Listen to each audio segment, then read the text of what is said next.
And there is a growing crisis we need to talk about, the rise in young people using the illegal drug ketamine. Yesterday, shocking new statistics revealed an 85% surge in its use over the past year.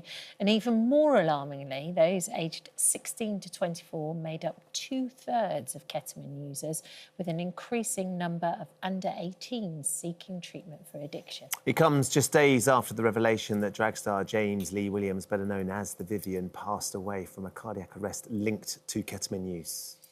And many of you at home have shared your heartbreaking stories. We're keeping these people anonymous, but here's a look at the devastating effects. I was 16 when I first became addicted to ketamine. After taking it for 5 years, I spent 2 weeks in intensive care and nearly died. I'm now 22 and I've been sober for a year and a half, but I've absolutely ruined my body. I first tried ketamine when I was 15 and used it every day for 7 years. I'd always had a fear of not being good enough, and ketamine got me out of that mind frame without the consequences of a hangover. But the more I took, the more tolerance I grew, leading me to take more and more. I started to pass blood in my urine and the pain was excruciating. It felt like you were urinating glass. I was left completely isolated in my room. I felt like a burden. My son's ketamine addiction has turned our lives upside down. He lives like an agoraphobic, as he can't walk 50 yards without needing to urinate. I've spent my life savings on sending him to rehab multiple times. But as soon as he's home, he starts using again. I've seen things a mother should never see, which will stay with me forever. And we're joined now by Steph Massey, who's head of clinical care at the Addiction Rehab Clinic, Delamere in Cheshire. Good morning, Steph. This is devastating. These figures, these numbers, particularly among young people, it seems as though we've reached a real crisis moment. Why is this happening right now? We've seen such a massive surge in the usage of this drug, and you know, I mean, it's a drug that is as a licensed use within a medical setting, but we're seeing it now, particularly with young people. I mean, the statistics speak for themselves. 85% increase in that usage. It's huge, and it's certainly what we're seeing in treatment centres. Do you know why? Is there a reason? Has it suddenly become fashionable? What is it that's suddenly post-pandemic driving the ketamine use? So I think post-pandemic definitely is something that we consider as being a causative kind of factor for all addiction, really. But what we've seen, particularly with ketamine, is the fact that it is widely available. It is a relatively cheap price point, even comparatively to things that are socially acceptable, such as alcohol. You know, for £10 now, you can purchase a gram of ketamine, and you know, it is available on things such as social media and delivered to your door. Extraordinary when you hear that. OK, let's talk specifically about ketamine, because my understanding of ketamine was that it was a horse tranquiliser. Yes, and it was used when we were going through university. You knew that vets used it to tranquilise horses. What actually is it and what does it do?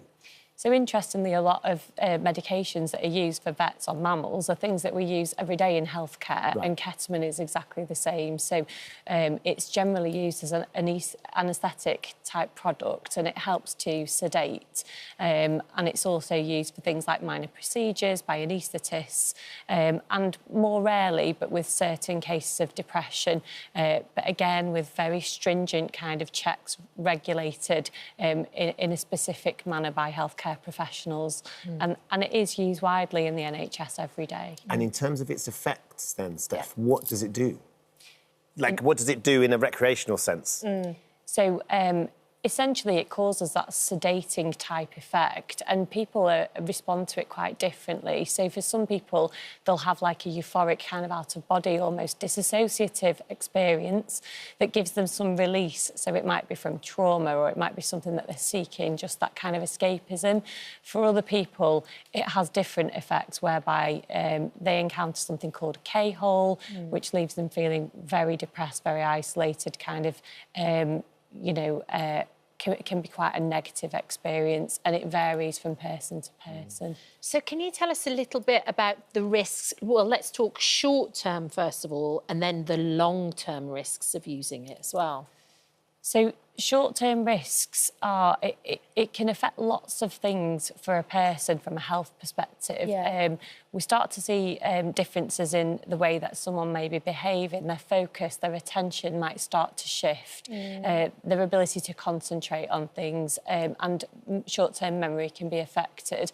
Longer-term risks become more severe, so those things are more exaggerated over time because of the parts of the brain that this drug impacts. But also it can affect really significantly our urinary system, so our bladder and our urinary tract system. I mean, hearing some of those people talking about on that film that we made, talking about their experience, the one mum saying, my son now can't walk 100 yards without needing to go to the toilet at a young age. I mean, that is just crippling. Devastating, and it's something certainly that we see on a regular basis at Delamere Health, where we're caring for people who've got those kind of needs, young people needing to get up to go to the toilet sort of 7, 8, 9, 10 times in the night. You know, when you think about how much that impacts your ability to function the next day, your concentration levels, you know, anyone who's got children, who's had a baby knows how debilitating that can be. And it certainly is something that's really affecting our young people that are using this drug. So you've just mentioned the young people. What can we do to try and prevent it? How do we talk to our children? I know you've got 2 children yourself. Have you had conversations yet with your kids? So I have. So I've got a 7 and a 10-year-old. My 10-year-old's about to go into high school in September. And like every parent, you know, I've got all the usual angst that comes along with that. But I have entered some of those conversations, and I think it's trying to find a natural way in. So even using something like this programme today to say, I've seen something on television, it referred to, and entering into a discussion. I think the more educated that parents can be around some of these substances, particularly ketamine, the easier it is to enter into a conversation, and even just broaching it simply. You know, with my son, for example, we went to the park and we actually saw some of the nitrous oxide canisters, the little tiny, the small silver canisters, and my son was asking, you know, what is that, Mum? So it allowed that opening up of a conversation, which then has evolved, and he's kind of gone away, had a think about it, and come back to me, you know, several days later, asking further questions. And it's allowed that opportunity for me to kind of gently introduce the subject without it being a lecture. Or judgmental. Yeah. So my boys are 20 and 18 now, and I sat down with Jack yesterday because I knew we were going to be talking about this. He's just passed his driving test, so that's a whole nother worry for us, and talking about that and trying to understand and share his experience and my experience and the world of ketamine and drugs. The thing I think people will be worried about is getting things wrong. Steph, is there things that they should try not to do? Is there any no-nos when it comes to this conversation?